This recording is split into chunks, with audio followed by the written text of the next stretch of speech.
السلام علیکم ورحمۃ اللہ وبرکاتہ۔ کیا حال ہے سب کا؟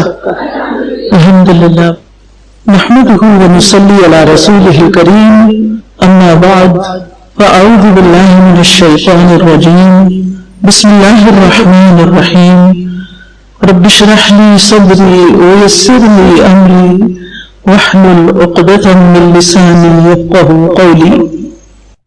بسم اللہ الرحمن الرحیم، قد افلح المؤمنون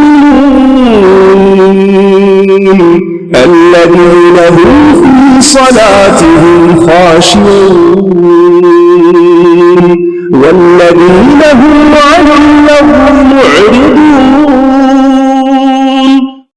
آج ہم پڑھیں گے نماز کے بعد کے اذکار، یعنی جب ہم نماز مکمل کریں، مکمل کرنے سے مراد یعنی ہم سلام پھیر لیں دونوں طرف، تو اس کے بعد کیا کریں؟ سب سے پہلی بات یہ کہ نماز ہم پڑھتے کیوں ہیں؟ نماز پڑھنے کا مقصد کیا ہے؟ نماز سے مطلوب کیا ہے؟ کیا کرنا ہوتا ہے ہمیں؟ اللہ کا قرب حاصل کرنے کے لیے اور کوئی چیز آپ کے ذہن میں آتی ہے؟ یعنی آپ جب نماز پڑھتے تو کیا اپنے آپ سے سوال کرتے کہ میں نماز کیوں پڑھنے؟ اپنا کام چھوڑ کے، اپنی نیند چھوڑ کے، آرام چھوڑ کے، اور ہر حال میں، سفر میں، حضر میں، بیمار ہیں، تندرست ہیں، تو نماز پڑھ رہے ہیں، پڑھے جا رہے ہیں، سال ہر سال سے پڑھے جا رہے ہیں۔ کیوں پڑھ رہے ہیں؟ اللہ کی یاد کے لیے، ٹھیک ہے؟ سورہ طٰہٰ میں اللہ سبحانہ تعالیٰ نے موسیٰ علیہ السلام کو حکم دیا تھا اقم الصلاۃ لذکری، نماز قائم کرو میری یاد کے لیے۔ اور اس سے پہلے کیا تھا؟ اننی انا اللہ لا الہ الا انا فاعبدنی واقم الصلاۃ لذکری، بے شک میں ہی اللہ ہوں، میرے سوا کوئی معبود نہیں، بس میری ہی عبادت کرو اور میری یاد کے لیے نماز قائم کرو۔ یاد کس کو کرتا ہے انسان؟ جس سے کوئی تعلق ہو، محبت ہو، اس کی یاد آتی ہے، اور جب دل میں یاد آتی ہے تو پھر آپ اس کے لیے نیکسٹ اسٹیپ کیا کرتے ہیں؟ کچھ کرتے ہیں اس کے بعد؟ اس کو کال کر لیتے ہیں، اس کو میسج کر لیتے ہیں اور اس سے ملنے میں چلے جاتے ہیں۔ ایسے ہی ہوتا ہے۔ وہ آپ کی یاد آ رہی تھی، میں نے سوچا میں آپ سے ملاقات کے لیے آ جاؤں۔ آپ لوگوں کی یاد آ رہی تھی لاہور والوں کو، تو میں نے کہا میں لاہور چلی جاتی ہوں۔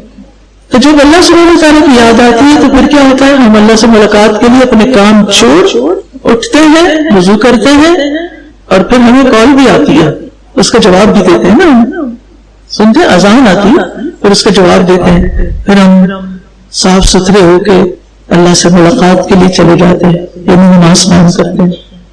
تو اقم الصلاۃ لذکری، کوئی بھی آپ سے سوال کرے، کوئی مسلمان نماز کیوں پڑھتے ہیں؟ تو اللہ کو یاد کرنے کے لیے، اللہ کے ذکر کے لیے، اللہ سے اپنے تعلق کی تجدید کے لیے، کیونکہ وہ ہمارا خالق ہے، وہ ہمارا رازق ہے، اس کے احسانات ہم پر سب سے زیادہ ہیں، لہذا ہمارا فرض بنتا ہے کہ ہم اس کا شکر ادا کریں، اور اس شکر کو ادا کرنے کے لیے ہم جب وہ ہمیں بلاتا ہم حاضر ہو جاتے ہیں۔ اور ویسے بھی ہم جانتے ہیں کہ اللہ نے ہمیں اپنی عبادت کے لیے پیدا کیا ہے، تو نماز اللہ کی عبادت بھی ہے اور اس کو یاد کرنے کا ذریعہ بھی ہے۔ اور خاص طور پر جیسے جمعہ کا دن، یا ایھا الذین آمنوا اذا نودی للصلاۃ من یوم الجمعۃ فاسعوا الی ذکر اللہ، وہاں بھی کیا کہا؟ یہ نہیں کہا الی الصلاۃ، کیا فرمایا؟ الی ذکر اللہ۔ اے لوگوں جو ایمان لائے ہو، جب جمعہ کے دن نماز کے لیے اذان دی جائے، اذا نودی للصلاۃ من یوم الجمعۃ، تو کیا کرو؟ فاسعوا الی ذکر اللہ، اللہ کے ذکر کی طرف دوڑ پڑو، یہ سارے کام چھوڑ دو۔ تو بہرحال اللہ سبحانہ تعالیٰ کی یاد اور اس سے فارمل ملاقات کے لیے ہمیں باقاعدہ ایک طرح سے تیار کیا جاتا ہے۔ سب سے پہلے تو اذان ہوتی ہے، اور یہ وہ پہلی پکار ہوتی ہے جو بندے کو دنیا کے کاموں سے نکال کر اللہ کے ذکر کی طرف بلاتی ہے۔ پھر وضو، پھر نماز کی تیاری میں وضو کا مرحلہ آتا ہے، جو صرف ظاہری پاکیزگی اور طہارت ہی نہیں بلکہ ایک روحانی تیاری بھی ہوتی ہے، کیونکہ ہمارا جسم اور روح آپس میں بندھے ہوئے ہیں۔ ایک دوسرے کے ساتھ جڑے ہوئے ہیں، ان کو علیحدہ کر دیا جائے تو کیا ہوتا ہے؟ بہت باتیں ہو جاتی ہیں، ایسے ہی کہ نہیں؟ ٹھیک ہے، تو جو چیز ہمارے جسم پر اثر انداز ہوتی ہے وہ ہماری روح کو بھی متاثر کرتی ہے. تو جب ہم وضو کرتے ہیں پانی لگتا ہے ہمارے جسم پہ تو پھر کیا ہوتا ہے؟ اس سے ہماری نماز کے لیے روحانی تیاری بھی ہوتی ہے، پاکیزگی کا احساس ہوتا ہے اور اللہ تعالیٰ کی عظمت کا ایک احساس ہوتا ہے کہ اس کے حضور حاضر ہوئے، صاف ستھرے ہو کر حاضر ہونا ہے. اور پھر اس کے بعد یہ پھر نماز شروع کر کے اللہ اکبر سے لے کر آخر تک سلام پھیرنے تک، اور پھر سلام کے بعد بھی یہ سلسلہ ختم نہیں ہوتا. اچھا کچھ لوگ ختم کر دیتے ہیں، کیا کرتے ہیں وہ؟ السلام علیکم السلام علیکم فوراً یعنی پاؤں اٹھایا، اٹھے، دوسرے ہاتھ سے جائنماز اٹھائی اور پھینکی اور پھر دنیا کی طرف بھاگ نکلے. لیکن کچھ لوگ مصلی پہ بیٹھے رہتے ہیں اور اس کے بعد بھی اللہ کو یاد کرتے ہیں. اس سے کیا پتہ چلتا ہے کہ نماز پڑھنے کے ساتھ ہی ختم کرتے ہی فوراً دنیا کے کاموں میں مشغول نہیں ہونا چاہیے، بلکہ اس کے بعد اللہ کا ذکر مزید بھی کرنا چاہیے. وہ کون سے اذکار ہیں ان کے بارے میں ہم آج پڑھیں گے انشاءاللہ، اور اس کے بارے میں اللہ سبحانہ تعالیٰ کا حکم بھی ہے. سورۃ النساء میں اللہ تعالیٰ فرماتے ہیں فَإِذَا قَضَيْتُمُ الصَّلَاةَ فَاذْكُرُوا اللَّهَ قِيَامًا وَقُعُودًا وَعَلَى جُنُوبِكُمْ. پھر جب تم نماز پوری کر چکو تو اللہ کو کھڑے، بیٹھے اور اپنے پہلوؤں پر لیٹے ہوئے یاد کرو. ٹھیک ہے، تو اس سے یہ جواز ملتا ہے کہ اگر کسی وجہ سے ہم نماز کے بعد نیچے نہیں بیٹھ پا رہے یا ہمیں کوئی ضروری کام پڑ گیا ہے، ہمیں اٹھ کے کچن میں کچھ دیکھنا پڑ گیا، تو وہ اذکار جاری رکھیں. اور بعض لوگ ہوتے ہیں نا کہ وہ بیمار ہوتے ہیں، بمشکل بیٹھ کے نماز پڑھتے پھر اس کے بعد لیٹ جاتے، لیٹ کے یہ اذکار ہو سکتے ہیں، چلتے ہوئے بھی ہو سکتے ہیں، کام کے دوران اسی مسلح پہ بیٹھے بیٹھے بھی اور لیٹے ہوئے بھی. لیکن افضل کیا ہے؟ اسی جگہ بیٹھ کر اذکار کرنا. نماز کے بعد تسبیحات پڑھنے کا بھی حکم ہے. وَمِنَ اللَّيْلِ فَسَبِّحْهُ وَأَدْبَارَ السُّجُودِ. اور رات کے اوقات میں اور سجدوں کے بعد بھی اس کی تسبیح کیجیے. سجدے میں تسبیح ہوتی ہے لیکن سجدے کے بعد بھی آپ کو تسبیح کرنی. ابن عباس کہتے ہیں رضی اللہ عنہما کہ اللہ تعالیٰ نے آپ کو تمام نمازوں کے بعد تسبیح پڑھنے کا حکم دیا. تو اس آیت سے کیا پتہ چل رہا ہے؟ اور ابن عباس اس کی تفسیر کیا کر رہے ہیں؟ کیا کہا انہوں نے کہ اللہ سبحانہ تعالیٰ نے نبی صلی اللہ علیہ وسلم کو کس بات کا حکم دیا؟ نمازوں کے بعد تسبیح کرنے کا. یعنی نماز کے بعد. اور مجاہد جس کا معنی کرتے ہیں مفسر ہیں، وہ کہتے ہیں وہ ادبار السجود سے مراد فرض نمازوں کے بعد تسبیح پڑھنا ہے، فرض نمازوں کے بعد. تو اسی لیے آپ نے دیکھا ہوگا کہ بہت سے لوگ فرض نماز کے بعد بیٹھے رہتے، تسبیحات کرتے، دعائیں وغیرہ کرتے اور پھر اس کے بعد کیا کرتے؟ دوبارہ کھڑے ہو جاتے ہیں سنت وغیرہ پڑھنے کے لیے. نبی صلی اللہ علیہ وسلم کا طریقہ کیا تھا؟ قرآن مجید کی آیات کے بعد ہمیں یہ دیکھنا ہے کہ نبی صلی اللہ علیہ وسلم کا طریقہ کیا ہے، آپ کیا کرتے تھے. سماق بن حرب کہتے ہیں کہ میں نے جابر بن سمرہ سے عرض کیا کہ کیا آپ رسول اللہ صلی اللہ علیہ وسلم کے پاس بیٹھے تھے؟ انہوں نے فرمایا ہاں بہت زیادہ. یعنی آپ ان کی صحبت میں تھے؟ کہا بہت زیادہ. آپ صلی اللہ علیہ وسلم اپنی نماز کی جگہ سے کھڑے نہیں ہوتے تھے جس جگہ صبح کی نماز پڑھتے تھے، کیونکہ صبح کی نماز کے بعد زیادہ وقت ہوتا تھا جب تک کہ سورج نہ نکل آتا. پھر جب سورج نکل آتا تو آپ کھڑے ہو جاتے. کتنی دیر بیٹھ کے اس سے کیا پتہ چلتا ہے؟ فجر پڑھ کے کتنی دیر تک اپنی جگہ بیٹھے رہنا چاہیے، مصنون طریقہ. باقی آپ کسی مجبوری سے اٹھ بھی سکتے ہیں. نبی صلی اللہ علیہ وسلم کا طریقہ کیا تھا؟ کب تک؟ سورج نکلنے تک. ایک اور روایت میں صحیح مسلم کی جابر بن سمرہ رضی اللہ عنہ فرماتے ہیں کہ نبی صلی اللہ علیہ وسلم جب فجر کی نماز پڑھتے تھے تو اپنی جگہ پر بیٹھے رہتے تھے یہاں تک کہ سورج خوب اچھی طرح طلوع ہو جاتا. یعنی یہ بھی نہیں کہ نکلا یہ ٹوٹ گیا، خوب اچھی طرح طلوع ہو جاتا. ابن تیمیہ رحمہ اللہ کہتے ہیں کہ نبی صلی اللہ علیہ وسلم جب لوگوں کو نماز پڑھاتے تھے تو آپ سلام پڑھنے کے بعد دعا نہیں مانگتے تھے، اور نہ ہی صحابہ ایسے کرتے تھے، نہ صبح کی نماز میں، نہ عصر کی نماز میں، نہ ہی دیگر نمازوں میں، بلکہ آپ سے ثابت ہے کہ آپ اپنا چہرہ اپنے اصحاب کی طرف کر لیتے تھے اور اللہ کا ذکر کرتے اور ان کو سکھاتے تھے کہ سلام پھیرنے کے بعد اللہ کا ذکر کرنا کیا ہے. یعنی نماز لیڈ کی، سلام پھیرا، پھر آپ پلٹ کے بیٹھ گئے اسی طرح صحابہ کی طرف منہ کر کے، اور پھر وہ ان کو سکھانا بھی شروع کر دیا. یعنی رائٹ اوے تعلیم کا سلسلہ بھی شروع کیا جا سکتا ہے. حضرت عائشہ کہتی ہیں نماز کے بعد کے اذکار شیشے کو صاف کرنے کے بعد اس کو چمکانے کی طرح ہے. آپ جیسے گلاس دھوتے ہیں یا شیشہ دھوتے ہیں تو پھر اس کو چمکاتے ہیں کہ کوئی چیز اس میں چھوٹی موٹی نظر آ رہی ہے وہ بھی نظر نہ آئے. نماز نور ہے، نماز نور ہے، یہ دل کو صاف کر دیتی ہے جیسا کہ شیشے کو صاف کیا جاتا ہے. پھر اس کے بعد ذکر کرنا ایسا ہے جیسے کہ شیشے کو چمکایا جاتا ہے. ایک اور فائدہ نماز کے بعد مصلی پہ بیٹھے رہنے کا، رسول اللہ صلی اللہ علیہ وسلم نے فرمایا جب تک تم اپنے مصلی پر جہاں تم نے نماز پڑھی تھی بیٹھے رہو اور ریاء خارج نہ کرو، یعنی گیس پاس نہ کرو، تو فرشتے تم پر برابر درود بھیجتے رہتے ہیں، یعنی تمہارے لیے دعائیں کرتے رہتے ہیں. کیا کہتے ہیں؟ اے اللہ اس کی مغفرت فرما، اے اللہ اس پر رحم فرما. تو فرشتے کو دعائیں لینی چاہیے انشاءاللہ. انشاءاللہ کیوں کہا آپ نے؟ اگر اللہ نے چاہا تو وہ ہماری دعا کر دیں، نہیں چاہا تو نہیں کریں. ایسے اس کا جواب کیا ہونا چاہیے؟ جی بالکل، کیوں نہیں، ضرور ضرور ہم چاہتے ہیں. دعا کے بعد آمین کہتے ہیں، انشاءاللہ کہتے ہیں، آمین کہتے ہیں.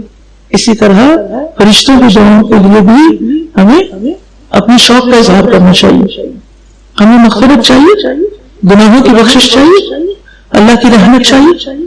بس پھر اس عمل کو لازم کر لیں کہ مصلی پہ کچھ دیر تو بیٹھنا ہی بیٹھنا ہے، ایک دم نہیں اٹھنا. اور خاص طور پر آپ دیکھیں کہ ینگ بچے، ان کا کیا حال ہوتا ہے، وہ بمشکل ہی نماز ختم کرتے ہیں اور پھر ان کا دل ہے کہ بس اس قید سے بھاگ نکلے، کیونکہ انہوں نے بڑوں کو بھی ایسے کرتے دیکھا ہے. ان کا تو قصور نہیں، وہ تو جو دیکھیں گے، جو سکھائے جائیں گے وہی کرتے جائیں گے. آپ نے ان کو بھی یہ بات بتانی ہے. قرآن کا حکم، نبی صلی اللہ علیہ وسلم کا طریقہ، اور اس کے بعد یہ فضیلت کے فرشتے آپ کے لیے دعا کریں گے. یعنی مغفرت کی دعا جو ہے وہ کتنا فائدہ دیتی ہے. اس سے کیا ہوتا ہے؟ استغفار کے کوئی فائدے ہیں؟ خود کرو یا کوئی ہماری بخشش کی دعا کرو. بہت سی رکاوٹیں دور ہو جاتی ہیں جو ہمارے کاموں میں آئی ہوئی ہوتی ہیں. بعض اوقات ہمارے پاس سارے وسائل سے ہمارا کام ہی نہیں ہو کے دیتا. بعض اوقات ہم اپنے بچوں کو ایک بات سمجھا کے تھک جاتے، سمجھ کے نہیں دیتے. کیا کرنا چاہیے؟ استغفار. استغفار نہیں، استغفار باب ہے استفعال، ٹھیک نا؟ تو ہمیں پھر کیا کرنا ہے؟ بیٹھنے ہیں مصلی پر نماز کے بعد تاکہ فرشتے ہمارے لیے دعائیں کریں. ایک آپ خود بھی اللہ کا ذکر کریں، فرشتے بھی دعائیں کریں، نور علی نور. پھر اسی طرح فجر کی نماز کے بعد خاص طور پر، فجر کی نماز کے بعد خاص طور پر ایک روایت میں آتا ہے، ابو امامہ رضی اللہ عنہ سے مروی ہے کہ رسول اللہ صلی اللہ علیہ وسلم نے فرمایا سورج طلوع ہونے تک میں بیٹھ کر اللہ کا ذکر کروں، اس کی بڑائی، اس کی حمد و تسبیح اور تحلیل کروں. یہ مجھے اولاد اسماعیل میں سے 2 غلام آزاد کرنے سے زیادہ محبوب ہے. اور اسی طرح عصر کے بعد سورج غروب ہونے تک اللہ کا ذکر کرنا مجھے اولاد اسماعیل میں سے 4 غلام آزاد کرنے سے زیادہ محبوب ہے. اتنا بڑا ثواب ہے. آپ کے پاس کوئی غلام وغیرہ ہیں جو آزاد کر سکتے ہیں؟ نہیں کر سکتے، ہمارے ہے ہی نہیں، ہم نے کیا کرنا. تو کم از کم یہ عمل کریں تو اتنا ہی ثواب پالیں، اس سے بھی بڑھ کے. سنن ترمذی کی روایت میں آتا ہے رسول اللہ صلی اللہ علیہ وسلم نے فرمایا جو شخص فجر کی نماز جماعت کے ساتھ پڑھنے کے بعد بیٹھ کر اللہ کا ذکر کرتا رہے یہاں تک کہ سورج نکل آئے، پھر 2 رکعتیں پڑھے، اس کے لیے ایک حج اور عمرے کا ثواب ہے. انس فرماتے ہیں کہ رسول اللہ صلی اللہ علیہ وسلم نے 3 مرتبہ فرمایا پورا پورا پورا پورا پورا پورا. کیا کرنے کے بعد فجر کی نماز پڑھی, اس کے بعد اللہ کا ذکر کرتے رہے, سورج نکل آیا, تھوڑا بلند ہوا, پھر 2 رکعتیں پڑھی جس کو اشراق بولتے ہیں, پڑھ کے پھر اپنے دیگر کام شروع کیے. آپ کی اپنی روزانہ کی جو منزل ہوتی ہے نا قرآن کا ورد یومی, وہ بھی آپ اس وقت میں پڑھ سکتے ہیں. حفظ کی ریویژن کر رہی ہیں, یہ سب کچھ ذکر میں آتا ہے. مثلا سورج نکلنے تک آپ نے تسبیحات وغیرہ اذکار صبح شام کے اذکار پڑھے, حفاظت کی دعائیں پڑھی, سورج نکلا اس کے بعد آپ نے تلاوت شروع کر دی, 15 منٹ تک آپ تلاوت کرتے رہے, پھر آپ نے کھڑے ہو کے 2 رکعتیں پڑھی اور اس کے بعد اپنے گھر کے کام کاج شروع کی. ایک تو آپ کے دل کی حالت اتنی اچھی ہو جائے گی, پھر دوسرے دن میں برکت ہوگی, آپ کے سارے جوڑوں کا صدقہ نکل چکا ہوگا. اگر سارے جوڑوں کا صدقہ نکل چکا ہو تو کیا ہم پھر ایکٹیو ہوں گے یا نہیں؟ سارے جوڑ اپنی جگہ پہ ہوں گے اور ہم بھاگ دوڑ کے اپنے کام کر لیں گے بے فکر ہو کر. اور ویسے بھی اللہ سبحانہ وتعالیٰ کا وعدہ ہے, حدیث قدسی میں صحیح بخاری میں اللہ تعالیٰ فرماتے ہیں میں اپنے بندے کے ساتھ ہوتا ہوں جب وہ مجھے یاد کرتا ہے اور میری یاد میں اپنی ہونٹ ہلاتا ہے. یہ جو ہونٹ ہلانے والی بات ہے نا, یہ جتنے بھی لوگ سو رہے ہیں ان کو ضرور جگا دیجیے گا تاکہ کام کھول کے سوئیں. نماز میں آپ منہ بند کر کے نماز نہیں پڑھ سکتے دل میں, یہ یاد رکھیے. بات کے اسکار چلیں سوچ رہے ہیں, غور کر رہے ہیں, ہلکے ہلکے ہونٹ ہل رہے ہیں, آپ اللہ اللہ کر رہے ہیں, ایسے کہ ہونٹ نہیں ہل رہے, کوئی بات نہیں, نماز کے علاوہ تو ٹھیک ہے. اچھے والے پڑھے لکھے دین پڑھنے والے پڑھانے والے سمجھدار لوگ, 2 لوگ ایسے ان کے اوپر میری نظر پڑی نماز کے دوران, ایسے اتفاق سے میری نظر پڑی, ان کا منہ بالکل بند تھا. میں نے کہا کیا یہ شاید ان کو کیا ہے, ٹھیک تو ہے. اچھا تھوڑی دیر کا میں نے دوبارہ دیکھا, پھر منہ بند, پھر میں نے دیکھا پھر منہ بند. ان کو کسی نے نہیں بتایا کہ نماز پڑھتے ہوئے ہونٹ بھی ہلنے چاہیے. یعنی یہ آپ مت سوچو میں دل میں سوچ رہی ہوں اور وہ میں نے نماز پڑھ لی سوچ کے اللہ کا ذکر کر لیا, دل میں بھی تو اللہ کی یاد ہوتی, اس طرح نماز ادا نہیں ہوتی. افسوس یہ کہ جس خاتون کو میں نے دیکھا تھا ان کی عمر 80 سال سے اوپر تھی اور وہ اپنی کب سے یہی کچھ کر رہی تھی. نماز سلام پڑھتی, میں نے ان سے پوچھا آپ ٹھیک تو ہیں, آپ نماز پڑھی تھی, آپ کا ہونٹ نہیں ہل رہے تھے, کیا خیریت؟ کسی میں تو نہیں ہلاتی, میں تو ایسے دل میں پڑھ لیتی ہوں. کیا مطلب آپ کا؟ میں اس وقت اتنی سی چیز مسلم ہوتی ساری نماز ان والے ہو جاتی ہے.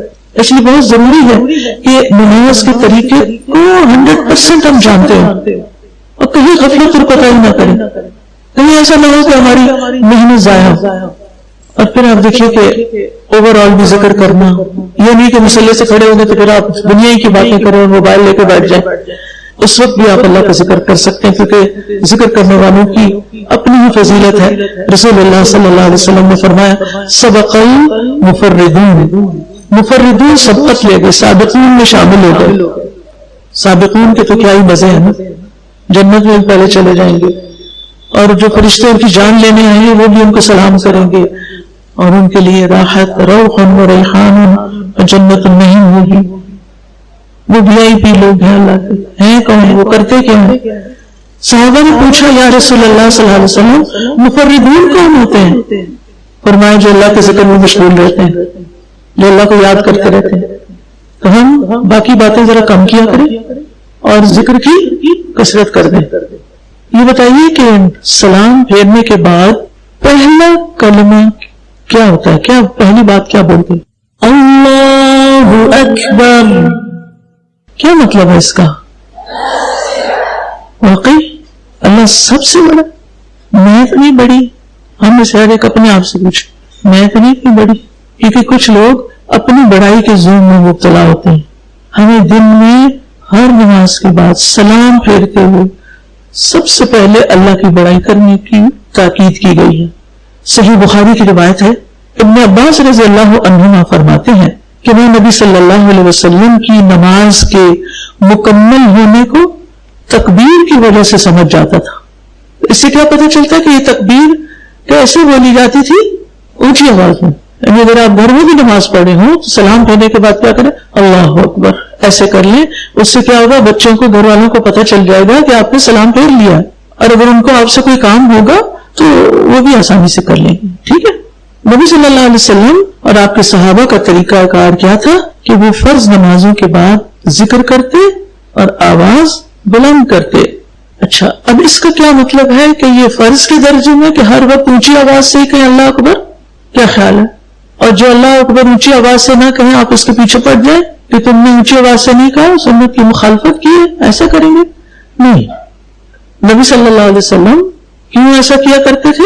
صحابہ کو ذکر کی کیفیت سمجھانے کے لیے بھی، لیکن اگر کوئی آہستہ آواز سے بھی دل میں بھی یعنی زیر لب کہتا ہے اللہ اکبر تو اس میں کوئی حرج کی بات نہیں ہے، چونکہ ساری عبادات کا اصل مقصد اللہ کی یاد قائم کرنا ہے، اللہ سبحانہ وتعالیٰ کو یاد کرنا ہے.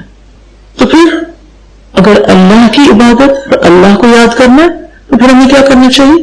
اللہ کی بڑائی بیان کرنی چاہیے، اور اللہ کا ذکر ہر چیز سے بڑا ہے.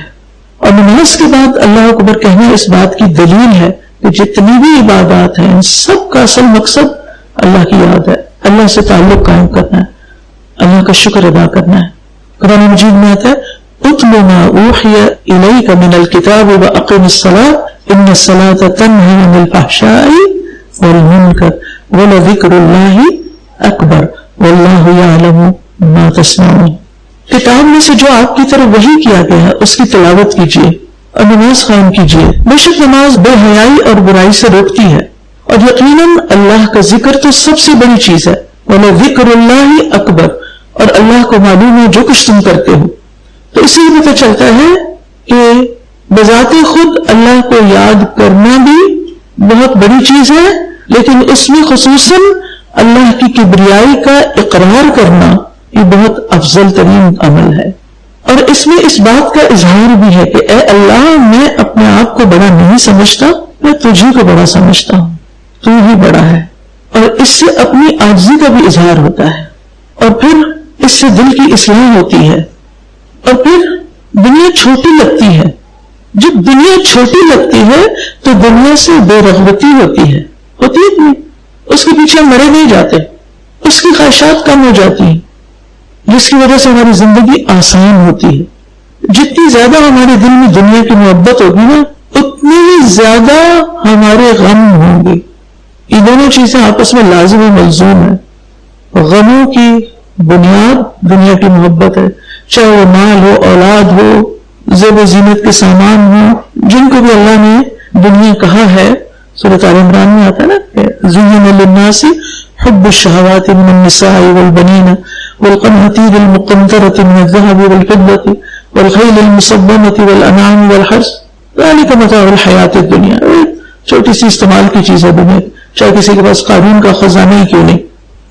جب انسان کے دل میں حقیقی معنی میں اللہ کی بڑائی کا احساس پیدا ہو جاتا ہے تو پھر دنیا چھوٹی لگتی، پھر انسان ایسی چیزوں سے متاثر نہیں ہوتا اور ان سے روب نہیں کھاتا اور ان کی پیروی میں نہیں لگتا، کیونکہ ہوتا پتہ ہے کہ جس کو آپ بڑا سمجھتے ہیں آپ اسی کی بات ماننا شروع کر دیتے ہیں.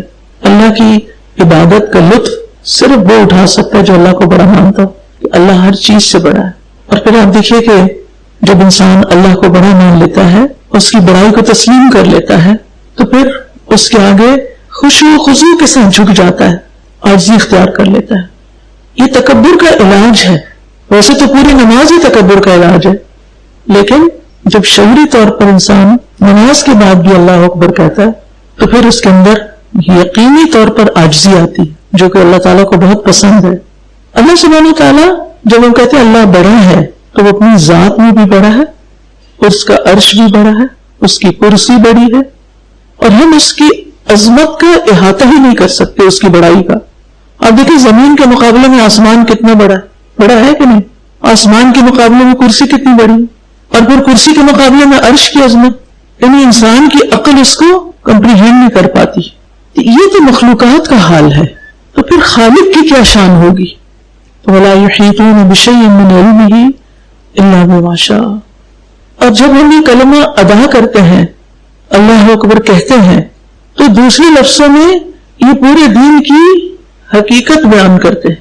یعنی ہم اللہ کی اطاعت کا جو بھی کام کرتے ہیں، چاہے وہ عبادات سے متعلق ہو یقینی طور پر، اور اس کے علاوہ بھی اپنی معاشی زندگی میں، معاشرتی زندگی میں، گھریلو زندگی میں، جہاں جہاں اللہ کی بات مانتے ہیں. ویسے نماز روزے کے علاوہ اللہ تعالیٰ کا کوئی اور حکم بھی ہے؟ مثلا کیا حکم ہے؟ یا ایھا الذین آمنوا کہہ کے کوئی بات کہی گئی ہو تو آپ بتائیں مجھے. مثلا لا تأکلوا الربا، اللہ کا حکم ہے نا، اے لوگوں جو ایمان لائے اور ربا نہ کھاؤ، لا تأکلوا الربا، سود کے قریب نہیں جانا. تو جب ہم اللہ کو بڑا سمجھتے ہیں تو پھر اللہ کے حکم کو بھی بڑا سمجھتے ہیں. وہ حکم چاہے کسی بھی قسم کا ہو، کیونکہ ہم نے اس کو بڑا مان لیا ہے، ہر لحاظ سے بڑا مان لیا ہے، اور ہر لحاظ سے بہتر بھی، اور ہر لحاظ سے مہربان بھی. تو پھر ہمیں اس کی بات ماننے میں کچھ مشکل نہیں ہوتی. خوشی خوشی جی اللہ سبحانہ وتعالیٰ، سبحان اللہ، لبیک اللہم، اللہ میں حاضر ہوں، آپ کا حکم ہے، میں آپ پر ایمان رکھتی ہوں، میں آپ سے محبت کرتی ہوں، میں آپ کو بڑا سمجھتی، آپ کا حکم ہے، میں ماننے کو تیار. خواتین کے لیے آپ دیکھیے حجاب کا حکم ہے، قرآن مجید میں آتا ہے نا، سورۃ الاحزاب آیت نمبر 59، یا ایھا النبی قل لازواجک. کون خطاب کر رہا ہے نبی کو؟ اللہ سبحانہ تعالیٰ. کیا فرما رہے؟ اے نبی آپ کہیے، کس کو؟ لازواجک، اپنی بیویوں کو، وبناتک، اور اپنی بیٹیوں کو بھی. اپنے گھر سے شروع کیجئے. ونساء المؤمنین، مومنوں کی عورتوں کو، یعنی ساری مومن عورتوں. کیا کہیے؟ کس کا حکم آ رہا ہے پیچھے سے اور کس کے ذریعے کہلوایا جا رہا ہے؟ رسول اللہ صلی اللہ علیہ وسلم کے ذریعے کہلوایا جا رہا ہے. یدنین علیہن من جلابیبہن، اپنے اوپر ڈال لیں اپنی چادروں کے پلے، لٹکا لیں. گویا گھر سے باہر نکلنے کے لیے عورت کو ایک اور لباس کی ضرورت ہوتی ہے، چادر کی ضرورت ہوتی ہے. یہ جو گاؤن وغیرہ اور یہ مختلف قسم کے برقعے شرقے ہیں، یہ اصل میں اسی چادر کو کنوینئنس کے لیے تھوڑا سی لیا گیا ہے. لیکن جو گھر میں آپ نے ڈریس پہنا ہوا ہے، یا کسی پارٹی میں پہنا ہوا ہے، کسی شادی میں پہنا ہوا، اس کو پہن کر باہر نہیں نکل سکتا. اللہ کا حکم ہے. یہ کیسے ہو سکتا ہے کہ ایک عورت نماز پڑھے اور اللہ اکبر اللہ اکبر اللہ اکبر اللہ اکبر کئی دفعہ کہے، اور اس کے بعد یہ کہ اللہ تعالیٰ ایک طرف اور اپنی مرضی ایک طرف، اور اس کی خواہش سب سے بڑی اور اپنی مرضی سب سے بڑی، اور پھر اس پر چلے؟ کہ نہیں ہو سکتا. پھر اس کا دل چاہے یا نہ چاہے، وہ کہتے ہیں چونکہ اللہ بڑا ہے اور اللہ کے ہر حکم میں کوئی حکمت ہے، اور وہ مہربان ہے، الرحمن الرحیم ہے، وہ اللطیف ہے، لطف کرنے والا ہے، وہ ساری دنیا سے بڑھ کر ہمارے لیے مہربان ہے. لہٰذا پوری دنیا ایک طرف اور اس کا حکم ایک طرف، میں تو ضرور مانوں، کوئی اور مانے یا نہ مانے، میں نے یہ نہیں دیکھنا اور کون مان رہا ہے. اور پھر آپ دیکھیے کہ یہ کلمہ اللہ اکبر جو ہے یہ اللہ تعالیٰ کے محبوب کلمات میں سے بھی ہے. سمرہ بن جندب کہتے ہیں رسول اللہ صلی اللہ علیہ وسلم نے فرمایا اللہ کے نزدیک سب سے محبوب کلمات 4 ہیں، سبحان اللہ والحمد للہ ولا الہ الا اللہ واللہ اکبر. اللہ سب سے بڑا ہے، اور یہ گناہوں سے کفارہ بننے والا کلمہ بھی ہے.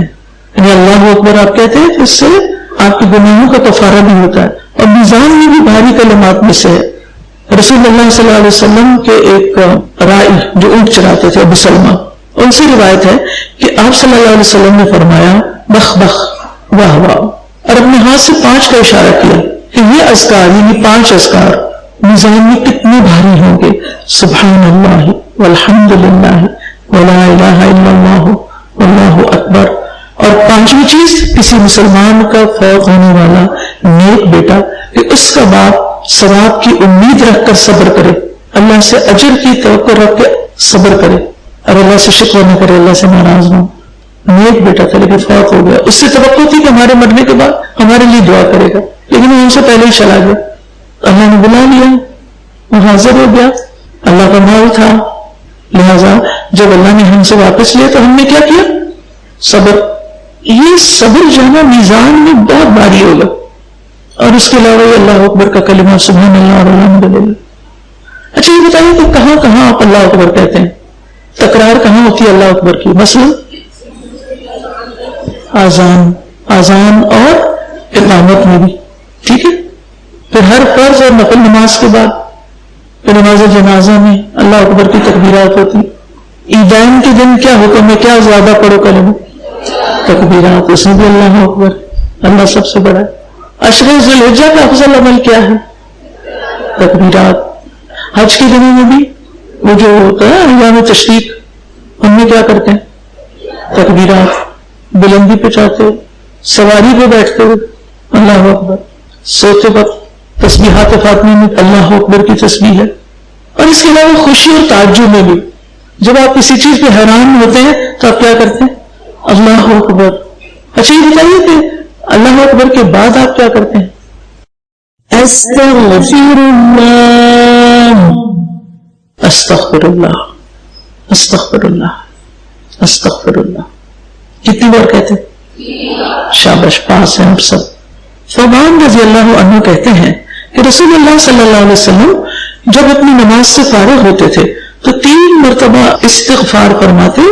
جب پوچھا گیا راوی سے کہ کیسے، تو انہوں نے کہا آپ اس طرح فرماتے تھے استغفر اللہ استغفر اللہ استغفر اللہ. اگر خالی کہہ دیا جاتا استغفار فرماتے تو استغفار کے تو بہت سے ورژن ہیں، تو کون سا والا؟ سمپل جو سب کہہ سکتے ہیں، کچھ مشکل نہیں. اچھا اس کا مطلب کیا ہوتا ہے استغفار کا؟ بخشش طلب کرنا. اور ویسے اس کا معنی کیا ہوتا ہے؟ غفارہ کا معنی کیا ہوتا ہے؟ ڈھانپ دینا. اللہ ہمارے عیب ڈھانپ دے، ہمارے گناہ ڈھانپ دے. یعنی وہ چیزیں جو ہم کسی کو نہیں دکھا سکتے ان کو تو چھپا دے. اور سب سے زیادہ تو برے عمل ہے. انسان کی برائیاں انسان کو ہی بدنما کرتی ہیں.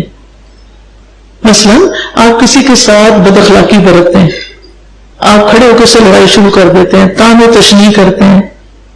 کیا اسلام اس کی اجازت دیتا ہے؟ نہیں. وَيْلٌ لِكُلِّ ہُمَزَةٍ لُمَزَةٍ. اور آپ دیکھیں کچھ کلچرز میں لڑائی کی باقاعدہ دعوت دی جاتی ہے، اور لڑیں. پنجابی میں ایک محاورہ ہے، اس کو بڑی شاباش دوں گی اگر کوئی مجھے بتائے گا وہ کیا کہتے ہیں جب لڑائی کے لیے بلاتے. شاباش، شکر ہے میں لاہور میں پڑھا رہی ہوں، ان کو پتا ہے کیا کہتے ہیں. آپ جٹیے لڑائی کر لیں، یعنی میں تیار ہوں، آؤ ہم لڑنا شروع کریں. تم جیتی ہو میں جیتی ہوں. جیسے عرب جاہلیت میں لوگ کیا کرتے تھے؟ ایک دوسرے پر حجب کرتے تھے. حجب کیا ہوتا ہے؟ کسی کی برائی کرنا.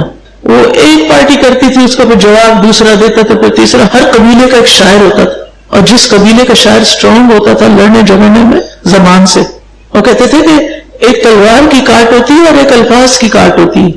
اور الفاظ کی کاٹ جو ہے نا وہ زیادہ سخت ہوتی ہے. تلوار کا زخم مندمل ہو جاتا ہے، الفاظ کا زخم مندمل نہیں ہوتا. ٹھیک ہے نا؟ بہرحال ہم سب سوچیں، جب استغفار کریں نا سوچیں کیا کیا ہم بول چکے ہیں لوگوں کو سامنے یا پیچھے. استغفر اللہ استغفر اللہ استغفر اللہ. اس وقت جو آپ استغفار کریں گے نا اپنی زبان سے نکلے ہوئے کلمات پر جو ناپسندیدہ تھے، جس کے اوپر ویل ہے، وَيْلٌ لِكُلِّ ہُمَزَةٍ لُمَزَةٍ، اور اس میں صرف زبان میں آنکھوں کے اشارے، دوسروں کو ذلیل کرنا، ہیچ، یہ کتنی چیزیں ہیں نا ہماری بد اخلاقیوں کی جنہوں نے انسانوں کو بد اخلاق بنایا. بدنما کہنا چاہیے. بد اخلاق تو لفظ پر اخلاق کے ساتھ ہے نا، اچھا ہی لگتا ہے، لیکن بدنما. ہمارے قول، ہمارے برے فعل ہماری شکلوں پہ آتے ہیں. پتہ ہے آپ کو ہماری نیکیاں بھی ہمارے چہرے پہ آتی ہیں، ہماری برائیاں بھی چہرے پہ آتی ہیں. وجوہ یومئذ مسفرہ ضاحکۃ مستبشرہ ووجوہ یومئذ علیہا غبرہ ترہقها قطرہ اولئک هم الکفرۃ الفجرہ. تو کفر کی سیاہی چہروں پر قیامت کے دن تو آئے گی، دنیا میں بھی آتی، رونق چلی جاتی. جو لوگ نماز نہیں پڑھتے ان کے چہروں پہ خاص طرح کی نحوست ہوتی، چاہے کیسا ہے وہ میک اپ کیا ہو. جن میں ان کے اندر بصیرت ہوتی پہچان جاتے ہیں. اسی طرح جو لوگ لڑاکے ہوتے ہیں، بدتمیز ہوتے ہیں، بد اخلاق ہوتے ہیں، چیختے چلاتے ہیں، کسی کا لحاظ نہیں کرتے، ان کے بھی سارے عمل ان کے چہروں پہ آ جاتے ہیں. آپ نے کبھی دیکھا ہے جو بہرے گنگے لوگ ہوتے ہیں ان کے چہرے کبھی دیکھے؟ کبھی اسی اتفاق ہوا؟ یعنی جو لوگ سن نہیں سکتے بول نہیں سکتے، آپ نے دیکھا ان کے چہروں پہ خاص نور ہوتا ہے، ان کے چہرے مختلف ہوتے ہیں دوسرے لوگوں سے، ایک دم نوٹس میں آتے ہیں. کیوں؟ نہ کان سے کوئی بری بات سنی، نہ زبان سے کچھ برائی کی. ہاں اب اشاروں کی زبان سکھا دی جائے تو کچھ وہ تھوڑا بہت کرتے ہیں، لیکن بہت معصوم چہرے ہوتے ہیں. اچھا ریسنٹلی ایک بچی گر گئی اور اس کی اسپیچ چلی گئی اور کچھ عرصے تک بول نہیں سکتی تھی، تو کافی دنوں کے بعد مجھے اسے دیکھنے کا اتفاق ہوا. اس کے چہرے پر عجیب سا نور. یہ کیا؟ تو زبان کا احتیاط سے استعمال آپ کے چہرے کو ہی خوبصورت بناتا ہے، اس کے اندر بھی خاص معصومیت لاتا ہے. ایک رونق ہوتی ہے، ان چہروں پر غبار چھایا ہوا ہوتا ہے، ایک پریشانی سی ہوتی ہے، ایک اداسی سی ہوتی ہے جسے ہر کوئی مجلس میں بیٹھا محسوس کر لیتا ہے کہ یہ شخص غمگین ہے، یہ کسی وجہ سے پریشان ہے، اس کے دل میں وحشت ہے، وہ آنکھوں سے ٹپکتی ہے. اور کچھ لوگ کے چہرے اتنے بارانک ہوتے ہیں، چہرے میں نا اسی پہ اللہ نے سب کچھ رکھ دیا، آنکھیں، ناک، کان، زبان، ہمیں ہماری جتنی بھی سینسز ہیں چہرے پر زیادہ ہیں، ان میں سے صرف ٹچ کی سینس، باقی جسم میں بھی باقی سب کچھ یہی ہے. تو یہ ساری ہمارے انفارمیشن کے ذرائع ہیں جو ہم لے رہے ہوتے ہیں. جو کچھ ہم اسکرین پہ دیکھ رہے ہیں وہ سب بھی اسی چہرے سے اندر جا رہا ہے، انہی آنکھوں سے جا رہا ہے. اب وہ دل میں جاتا ہے پھر وہاں سے ریفلیکٹ کرتا ہے واپس. اس لیے بہت ضروری ہے کہ ہم اپنی ہی برائیاں یاد کر کے کیا کریں نماز کے بعد، استغفر اللہ استغفر اللہ استغفر اللہ. اور خصوصاً پچھلی نماز سے لے کے اس نماز کے بیچ میں جو کچھ ہو گیا نا، کسی کے ساتھ بھی کر چکے ہیں، اس پہ استغفار کریں اور اچھے سے کریں. اور یہ بھی نفس کو توڑتا ہے، یہ بھی انسان کی اصلاح کے لیے بڑا کاریگر ہے. اور پھر خاص طور پر اس بات پر استغفار کہ اللہ میں نے نماز کا حق ہی ادا نہیں کیا. آپ کو فیلنگ ہوتی ہے نماز پڑھ کے پتہ نہیں کیا پڑھی ہے، کوئی مزہ نہیں آیا، آتا نا؟ بہت کم نمازیں ہوگی زندگی میں جن کے بعد آپ کہیں کہ آج تو نماز پڑھ کے لطف آ گیا مجھے. اور وہ بھی اکیلے کوئی نہیں، وہ جو حرم میں جا کے یا پھر مسجد جا کے کوئی تراویح پڑھے، قیام اللیل کرے، تو اس کی کیفیت تھوڑی بدل جاتی. ہماری عام نمازوں میں ہم حق ادا نہیں کرتے، اس لیے ساتھ ہی پھر استغفار کرنے کی ضرورت ہے. اور بعضوں کا تو جو چیزیں پوری کرنی چاہیے تو وہ پوری نہیں کرتے، جس طرح ادا کرنا چاہیے تو اس طرح ادا نہیں کرتے. اور رکوع میں ہماری پیٹھ بالکل سیدھی ہونی چاہیے، گردن بھی اس کے برابر ہونی چاہیے. کچھ لوگ کیا کرتے ہیں، گردن کو یوں جھکا لیتے ہیں، کچھ لوگ اوپر ہی رکھتے ہیں، کچھ لوگ زیادہ ہی جھک جاتے ہیں، کچھ لوگ جھکتے ہی نہیں. بہت کم ہیں جو پراپر وے میں جھکتے ہیں، بالکل بیلنس. ابھی کمی ہے، ناقص ہے نماز. حدیث میں آتا ہے کچھ لوگ 60 سال نماز پڑھتے ہیں، ایک بھی قبول نہیں ہوتی کیونکہ ان کے سجدے رکوع ٹھیک نہیں ہوتے. اس لیے بہت ضروری ہے وہ بھی ٹھیک کرے، اور اس میں خصوصاً رکوع. تو ان چیزوں کے ساتھ ساتھ استغفار کرنی چاہیے، اپنی کوتاہی، کمی، ان چیزوں سے. اور پھر آپ دیکھیے کہ جو اللہ کے خاص بندے ہوتے ہیں نا، مقرب بندے، وہ نیکی کرنے کے بعد کسی تکبر کا شکار نہیں ہوتے. وہ کہتے ہیں اللہ اکبر، اللہ سب سے بڑا، میں عبادت کر کے نماز پڑھ کے میں کوئی بڑی نہیں بن گئی، اور یہ نماز پڑھ کے بھی میں نے کوئی بہت بڑا تیر نہیں مارا، بہت کوئی بڑا کام نہیں کیا، اللہ کی شان کے مطابق عبادت نہیں کی. لہذا استغفار ہمیں نفس کا محاسبہ کرنے کی طرف دعوت دیتا ہے، اور پھر عبادت کا غرور نہیں ہونے دیتا. ٹھیک ہے. اور یہاں پر 3 بار، تو 3 ہی بار پڑھیے گا، زیادہ نہیں کرنی اور کم بھی نہیں کرنا. یعنی یہ اسرت مسلم اسکار ہیں جن کو نبی صلی اللہ علیہ وسلم نے تعداد کے ساتھ ادا کیا، تو ہمیں بھی اس میں کمی بیشی نہیں کرنی چاہیے. جہاں ہمیں تعداد نہیں بتائی وہ پھر آپ کی چوائس ہے، جتنا بھی پڑھ لیں. ٹھیک ہے. اگر کوئی یہ کہے میں زیادہ گنہگار ہوں بھائی، میں تو 7 دفعہ استغفار کروں گا، یہ اس کو بدعت کہیں گے. آپ اللہ کے رسول سے آگے بڑھ رہے ہیں، اس کی ضرورت نہیں. رائٹ. سوچئے گرمی ہے، اور واقعی ہے، حشر کا میدان کیسے ہوگا جب ساری مخلوق اکٹھی ہوگی؟ وہاں پسینہ آئے گا کتنا، ہر کوئی اپنے پسینے میں ڈوبا ہوا ہوگا، کسی کا ٹخنوں تک، کسی کا گھٹنوں تک، کسی کا کمر تک، کسی کا گردن تک، کوئی پورے کا پورا. تو اس لیے استغفار کہ اللہ سب صاف کر دے، صاف ستھرے ہو کے تیرے پاس آئیں کہ حشر کا دن ہمارے لیے گرمی کا دن نہ ہو، تیرے عرش کے سائے تلے ہو، کیونکہ اس کے عرش کے علاوہ کوئی سایہ نہیں ہوگا. میں کبھی کبھی جب عرش کے بارے میں پڑھتی ہوں نا، تو شکر اللہ کا کہ اللہ کا عرش بہت بڑا ہے، اور بہت سارے لوگوں کو مل جائے گا سایہ. پھر مایوس نہیں ہونا چاہیے کہ ہم کہاں.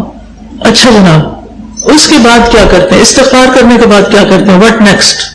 اللہم انت السلام ومنک السلام تبارکت ذا الجلال والاکرام. اے اللہ تو سلامتی والا ہے اور تجھی سے سلامتی ہے، بابرکت ہے تو، بزرگی والا اور عزت والا. اللہ کی ذات بہت بابرکت ہے. صوبان رضی اللہ عنہ کہتے ہیں، صحیح مسلم کی روایت ہے کہ رسول اللہ صلی اللہ علیہ وسلم جب اپنی نماز سے فارغ ہوتے تو 3 مرتبہ استغفار فرماتے اور کہتے اللہم انت السلام ومنک السلام تبارکت ذا الجلال والاکرام. اللہم، کیا مطلب اس کا؟ اے اللہ، انت تو ہی، السلام سلامتی والا ہے، سراسر سلامتی والا ہے. السلام جو ہے یہ اللہ کے ناموں میں سے ایک نام ہے. اس کا معنی ہے کہ اللہ سبحانہ وتعالیٰ سلامت ہے ہر طرح کے عیب اور نقص سے، ہر کمی اور کوتاہی سے. وہ اپنی ذات، صفات اور افعال میں کامل ہے، وہاں کسی قسم کی کوئی کمی نہیں. اس کے افعال شر اور ظلم سے پاک ہے، وہ کسی پہ ظلم نہیں کرتا، اس کا کوئی فیصلہ غلط نہیں ہوتا، اس کا کوئی حکم ظلم والا نہیں. وہ اپنی مخلوق کی مشابہت سے بھی پاک ہے. لیس کمثلہ شیء، وہ اپنی ذات میں یونیک ہے. وہ اپنے بندوں کو سلامتی عطا کرتا ہے، دنیا میں بھی، برزخ میں بھی اور آخرت میں بھی. اللہم انت السلام، یا اللہ تو السلام ہے، تجھ سے سلامتی مانگتے ہیں. تو دنیا میں بھی سلامتی عطا کرو، قبر میں بھی، برزخ میں اور آخرت میں بھی. ابو سلیمان الخطابی کہتے ہیں هو الذی سلم الخلق من ظلمہ. اس کا مطلب یہ ہے کہ السلام وہ ہستی ہے جس کے ظلم سے لوگ سلامت رہیں، محفوظ رہیں. یعنی ایسی ہستی کہ جس سے سلامتی کا ہی تجربہ ہے، تشدد کریں، اور اس کا ہر فعل بھی سلامتی والا ہے. جو وہ ہمیں دیتا ہے اس میں بھی سلامتی ہے، اور جو کچھ ہم سے روک لیتا ہے اس میں بھی سلامتی ہے. جو ہمیں دے کر پھر ہم سے پھیر لیتا ہے اس میں بھی سلامتی. ہر چیز میں سلامتی ہے. اس میں بھی سلامتی ہے جو اس نے ہم سے چھپا رکھا ہے. کچھ چیزیں غیر میں ہے نا، چھپی ہوئی ہے. مثلا آپ کے اپنے اندر اپنے ہی آرگنز آپ سے چھپے ہوئے ہیں. جب آپ کو کوئی تکلیف ہوتی ہے، آپ جاتے ہیں ڈاکٹر کے پاس، آپ کو اسکین کیا جاتا ہے، آپ کا ایکس رے کیا جاتا ہے، آپ کا سی ٹی اسکین وغیرہ کیا جاتا ہے، تو آپ کہتے ہیں یہ سب کچھ میرے اندر، یہ ٹیومر بھی ہے، یہ فلاں چیز بھی ہے، فلاں چیز بھی ہے. ہمیں تو کچھ پتہ نہیں تھا ہمارے اندر کیا ہے. پتہ ہے اندر کیا ہو رہا ہے. اب کتنے لوگ ہیں وہ کینسر جیسے بیماری میں مبتلا ہوتے ہیں، 4th گریڈ کا کینسر ہو جاتا ہے ان کو، اور ان کو کچھ پتہ نہیں ہوتا کہ وہ کسی بیماری میں. اور میں سمجھتی ہوں ان کے لیے بڑی سلامتی والی چیز ہوتی ہے. جانا تو انہوں نے ویسے بھی وقت پر ہے، چند دن پہلے پتہ چلتا ہے، توبہ استغفار کی اور خیر خیریت سے روانہ ہوئے. لیکن جن کا پتہ چل جاتا ہے پھر ان کے ساتھ جو کچھ ہوتا ہے تو آپ کو پتہ ہی ہے. لیکن اب آپ کہیں گے آپ اس کو تو سلامتی کریں، اس کو جیسے سلامتی کہیں گے کہ لوگ اتنی تکلیفوں سے گزرے. ہاں، یہ تکلیفیں ان کے لیے سلامتی کا باعث بنتی ہیں، ان کے گناہوں کو دور کرنے کا ذریعہ بنتی ہیں، اور ان کے لیے اگلے جہان کے درجات کی بلندی کا باعث بنتی ہیں. یہ اللہ کی فیصلہ ہے. کسی کو کسی حال میں رکھے وہ اس کے لیے بہتر ہے، اور کسی کو دوسرے میں رکھے. مثلا اس کو معلوم ہے کہ کس بندے کو مال دینا چاہیے اور کس کو نہیں دینا چاہیے، کس کے حق میں ملنا اچھا اور کس کے حق میں نہ ملنا اچھا ہے. کیونکہ العلیم الخبیر ہے، سب سے زیادہ جاننے والا، الحکیم ہے. اسی طرح اللہ تعالیٰ کے جتنے شرعی احکامات ہیں ان میں بھی سلامتی ہے. مثلا شریعت کے جتنے بھی احکامات ہیں اس میں انسان کو کتنی چیزوں سے سلامت رکھنے کے لیے وہ سب احکامات دیے گئے. ہم دین پر جب چلتے ہیں تو کس کس چیز سے سلامت رہتے ہیں نہیں پتا. پڑھا بھی ہوگا لیکن شاید میرا سوال صحیح نہیں. جی ہاں، ہمیں مثلاً اللہ سبحانہ تعالیٰ نے اسلام میں پورے کے پورے داخل ہونے کا حکم دیا. ادخلوا فی السلم کافۃ. اس کا مطلب کیا ہے؟ شرک کو باہر رکھو، گمراہی کو چھوڑو، گناہوں کو چھوڑو اور اپنے خالق کی طرف رجوع کرو، دین سلامت رہے گا. قصاص اور قتل کی ممانعت کے احکام کس چیز کو سلامت رکھنے کے لیے؟ جان کی سلامت. شراب اور منشیات ان کی ممانعت کس چیز کو سلامت رکھنے کے لیے؟ عقل. زنا، لواطت اور دیگر حرام کاریاں یہ کس لیے منع ہے؟ نسل کی سلامتی، نسب کی سلامتی. چوری، سود، دھوکہ، ان سب کی ممانعت مال کی سلامتی. تو آپ خود سوچیں کہ جتنے بھی احکامات ہیں دراصل وہ کس لیے ہیں؟ تاکہ ہم سلامت رہیں، ہماری جان، ہمارا مال، ہماری عقل اور ہماری نسل یہ سب سلامت رہیں. اور پھر اسی طرح اللہ تعالیٰ نے جو دیگر احکام دیے جیسے نماز، روزہ وغیرہ، ذکر ہے، صبر ہے، یہ کیوں؟ تاکہ ہم ذہنی تناؤ سے بچیں. حسد کی نہ سے کیوں منع کیا گیا؟ کیونکہ وہ ہمیں کو تکلیف دیتا ہے، روحانی بیماریاں ہو جاتی ہیں اس سے. قیامت کے دن کامیاب کون ہوگا؟ یوم لا ينفع مال ولا بنون الا من اتى الله بقلب سلیم. سلامت دل لے کے. سلامت دل کون سا ہوتا ہے؟ ہر طرح کے شرک سے پاک اور ہر طرح کے حسد، کینہ، بغض، نفرت، ان سب چیزوں سے پاک. سلامت. پھر اسی طرح آپ دیکھیں کہ جو ہمیں حقوق سکھائے گئے ہیں، بتائے گئے ہیں، فرائض بتائے گئے ہمیں، اس میں مثلاً صلہ رحمی ہے، پڑوسیوں کا خیال رکھنا ہے، والدین سے حسن سلوک، بالوالدین احسانہ ہے، صدقہ خیرات ہے. یہ سب کچھ کس لیے؟ کیا سلامت رکھنے کے لیے، معاشرتی سلامتی، سوسائٹی میں امن کے لیے. اور جیسے قرآن مجید میں آتا ہے نا، بالوالدین احسانہ وبذی القربى والیتامى والمساکین وابن السبیل وما ملکت ایمانکم. ان سب کے ساتھ اگر ہم احسان کا سلوک کریں گے، احسان برتیں گے، تو جواباً ہمیں کیا ملے گا؟ هل جزاء الاحسان الا الاحسان. تو اللہ سبحانہ وتعالیٰ نے ہمیں کچھ کرنے کو کہا ہے، لیکن بہت سے لوگ ایک ضد لگا بیٹھتے ہیں، وہ نہیں کرتا میں نے بھی نہیں کرنا، کوئی آگے نہیں بڑھتا. ہم مسکراہٹ میں پہل نہیں کرتے، ہم سلام میں پہل نہیں کرتے، ہم معاف کرنے میں پہل نہیں کرتے، ہم ناراضگی کے بعد صلح کرنے میں پہل نہیں کرتے. کیوں؟ انا اڑے آتی ہے. لیکن اگر کوئی شخص ان چیزوں پر عمل کر لیتا ہے جو ہمیں قرآن و سنت نے سکھائے ہیں، آپ سوچیں ہمارے ریلیشنز کتنے اچھے ہوں، کتنا امن ہوگا، کتنی خوشی ہوگی. جس سے ملیں گے قلب سلیم کے ساتھ، دل میں کچھ رکھا ہوا نہیں، معاف کیا ہوا، سب کو خوشی خوشی کو، ہر طرف خوشیاں. ایسا بندہ ہر وقت خوش رہتا ہے، اور جو معاف نہیں کرتے وہ کبھی خوش نہیں رہتے. ہر بندے کے ساتھ تعلق اسی وقت اچھا ہو سکتا ہے جب ہم اس کو حقوق دینے والے، اپنا فرض پورا کرنے والے.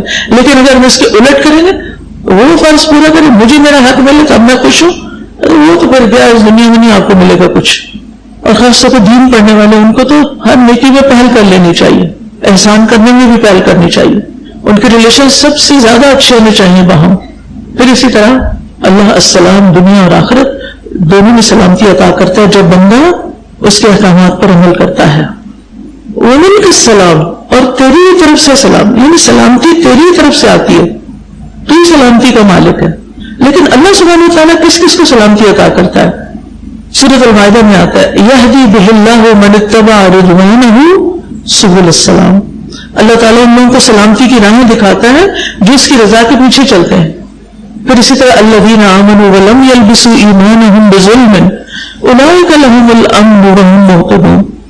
وہ لوگ جو ایمان لائے اور انہوں نے اپنے ایمان کو ظلم یعنی شرک کے ساتھ نہیں ملایا، ایمان لا کے شرک نہیں کیا، یہی لوگ ہیں جن کے لیے امن ہے اور وہی ہدایت یافتہ ہیں. پھر اسی طرح اللہ تعالیٰ سلامتی کی گھر کی طرف بلاتا ہے. وہ کون سا گھر ہے؟ جنت. اس کا کیا نام ہے؟ دار السلام. واللہ یدعو الی دار السلام. لیکن کون جائے گا دار السلام میں؟ جو دنیا میں خود بھی سلامت رہے گا، دوسروں کو بھی سلامت رکھے گا اپنے شر سے. المسلم من سلم المسلمون من لسانہ ویدہ.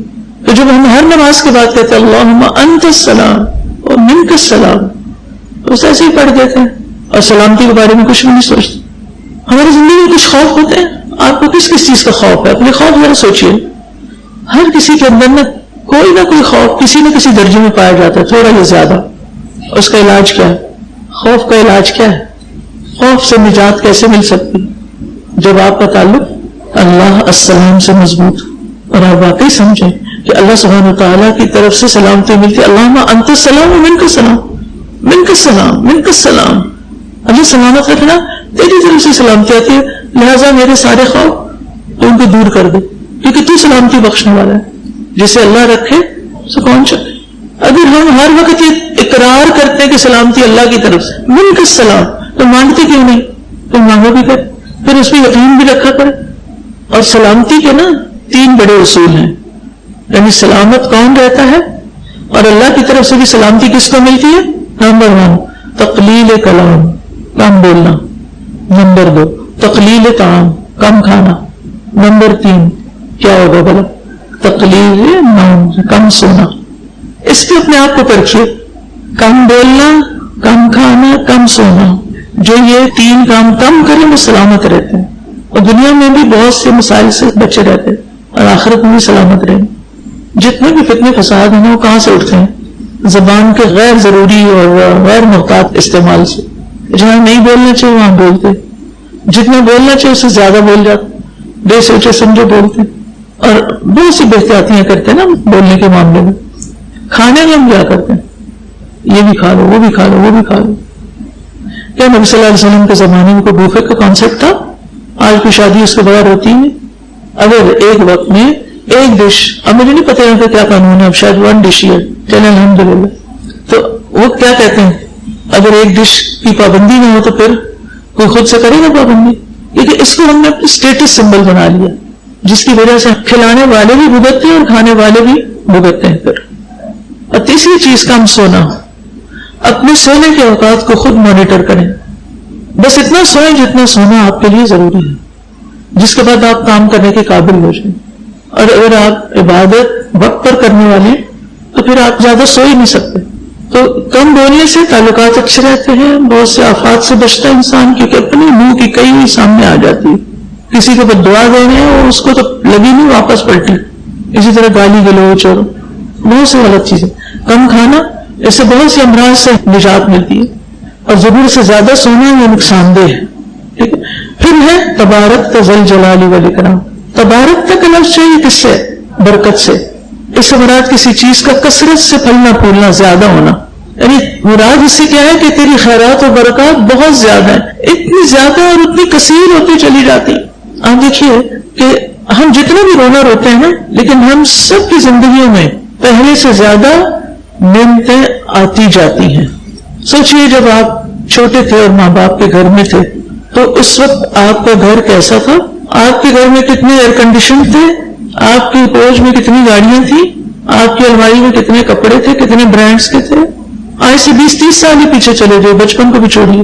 اور اب آپ دیکھیے جتنا بھی ہم مہنگائی کا رونا روتے ہیں، اب ہر ایک نے کسی نہ کسی طرح ضرور یہ کلمہ دہرایا ہوگا. پیٹرول مہنگا ہو گیا، چاہے اس کو ضرورت تھی یا نہیں لیکن بولا ہوگا.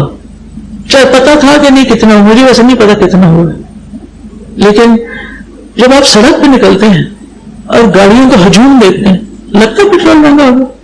اور ایک گاڑی میں کتنے لوگ بیٹھے ہوتے ہیں؟ بازو کا صرف ایک. پہلے لوگ بس کا استعمال زیادہ کرتے تھے.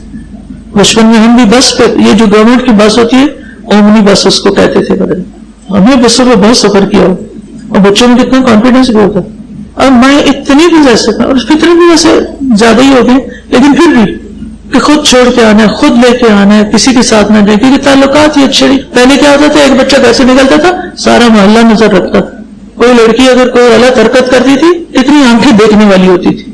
لیکن اب وہ نظام ہی نہیں رہا، جو جی چاہے کر. کسی بری حرکت کو کرنے کے لیے لوگوں کو بہت اسٹرگل کرنی پڑی، اب کوئی مشکل ہی نہیں. تو بہرحال کہنے کا مطلب یہ تھا میرا کہ ہمیں اللہ تعالیٰ نعمتیں دیتا چلا جا رہا ہے. اور جلال کا کیا مطلب ہوتا ہے؟ جب آپ کہتے ہیں یا ذل جلال والاکرام، اس کلمے کو بہت زیادہ دہرانے کا حکم دیا گیا. جلال کا مطلب ہوتا ہے عظمت، بزرگی. اور اکرام، اکرام کس کو کہتے ہیں؟ احسان، احسان کو. ٹھیک ہے. اللہ سبحانہ وتعالی اپنے بندوں کو اور اپنے خاص بندوں کو کیا دیتا ہے؟ وہ جلال اور عظمت والا ہے، بزرگی والا اور احسان کرنے والا ہے.